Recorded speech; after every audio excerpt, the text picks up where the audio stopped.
Hello. Today we're showing you a Kysor Johnson model HA16, serial number 401851.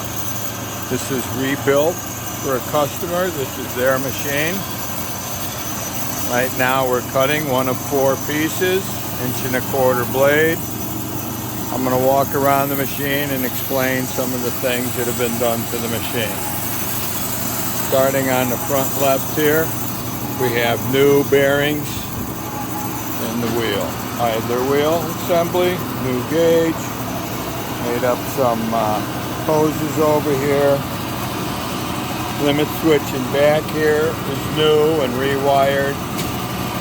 Another new gauge, another new limit switch and bracket assembly. Another limit switch, all new wiring on them.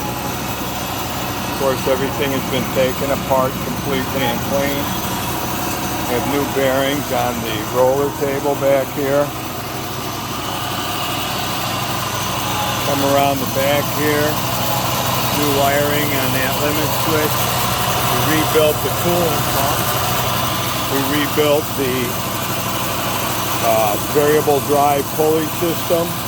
The gearbox has been completely taken apart. It's all new gears, all new bearings. Rebuilt the blade brush drive. New hose. Come over here, everything's been taken apart, put back together.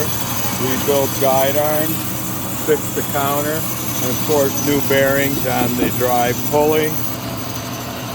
The drive band wheel was re-welded. It was cracked in the welding. We brought it to somebody that guarantees their work.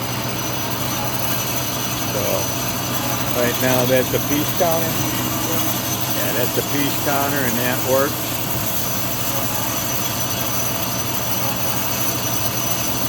Runs smooth and efficient.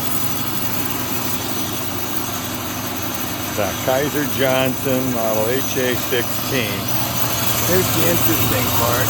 It's a 1974, but it's not worn out. Just need rebuilding. Thank you.